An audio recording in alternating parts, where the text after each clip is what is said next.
Bonjour à tous, c'est Marc pour Univers Tesla. Aujourd'hui nous allons faire un test de consommation sur autoroute avec la SR+. Donc un premier test Toulouse-Albi à 130 km/h et un deuxième test à 140 km/h pour qu'on voit bien la différence entre les 130 et les 140 km/h. C'est parti, on fait un Toulouse-Albi, 54 km 36 minutes.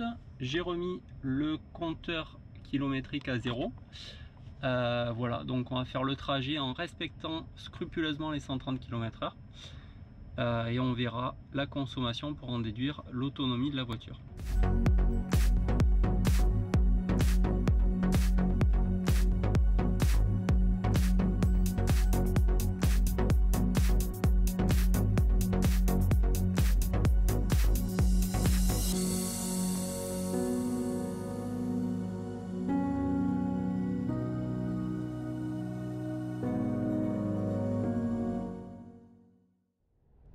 Alors voilà un petit point sur le compteur de la Tesla.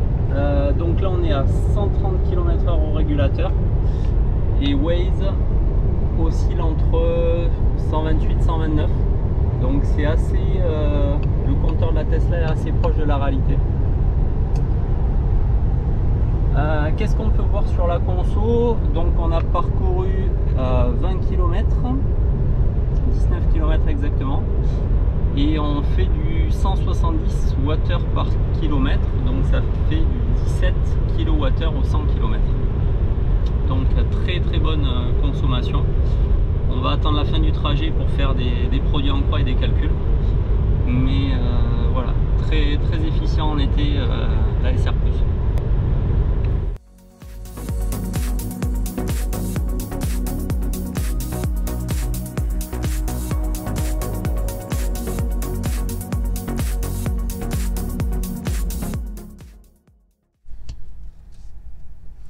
Alors voilà, nous sommes arrivés sur Albi, 54 km, 167 Wh par kilomètre.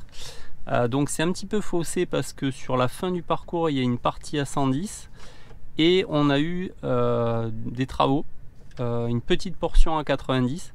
Donc le vrai chiffre, ce serait plutôt 185 Wh par kilomètre à 130 km/h stabilisé avec la SR+.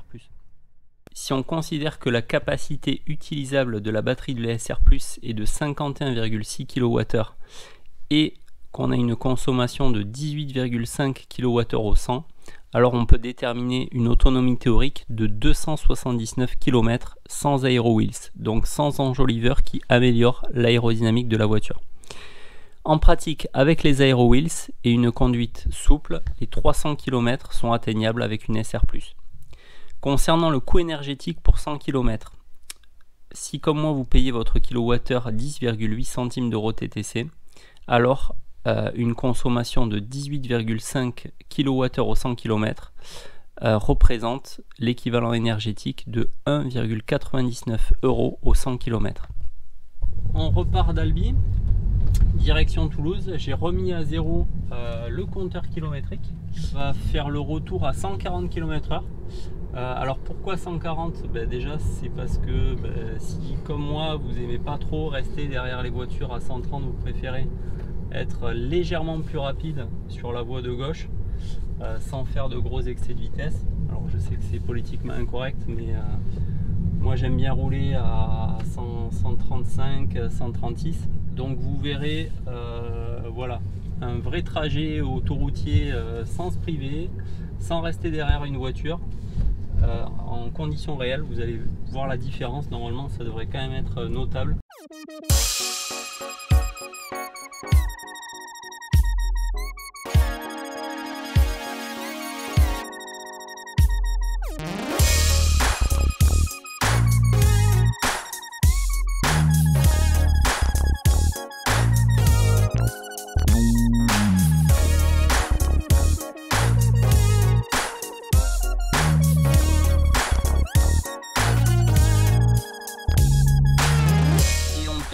S'apercevoir que la consommation est de 199 Wh par kilomètre, donc ça fait 19,9 kWh au 100 km. En réalité, La vraie consommation à 130 km/h, c'est 21,8 kWh au 100 km.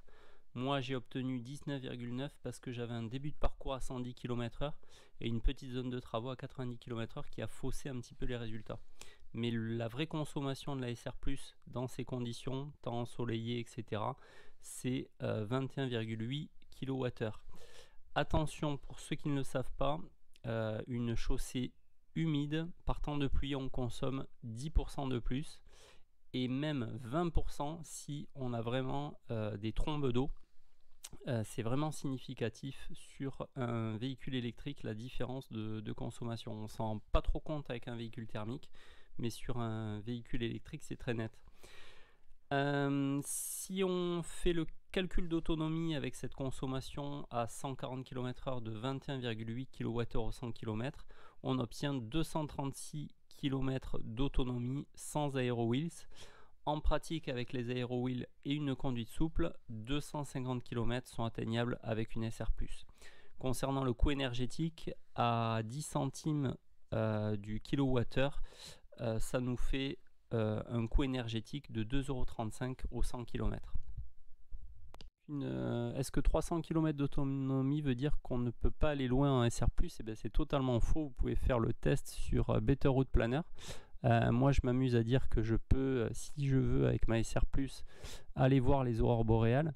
Je vous ai fait un petit trajet là qui sur 4200 km où on voit que j'ai de nombreux arrêts. J'ai 18 arrêts à faire, 18 recharges, mais on peut aller très loin avec une petite batterie. C'est juste qu'on va s'arrêter plus souvent qu'avec une long range. Alors, je me suis amusé à comparer un trajet routier avec le modèle SR+, et avec le modèle long range. On peut s'apercevoir qu'avec la SR+, je fais 4 arrêts. Avec une long range, je n'en aurais fait que 2. Par contre, les temps de trajet sont assez proches. 6h39 pour la SR+, 6h13 pour un modèle long range. Donc, un peu plus de 20 minutes de différence entre les deux modèles. J'espère que cette petite vidéo vous a plu et on se retrouve à très bientôt pour une nouvelle vidéo. Ciao ciao.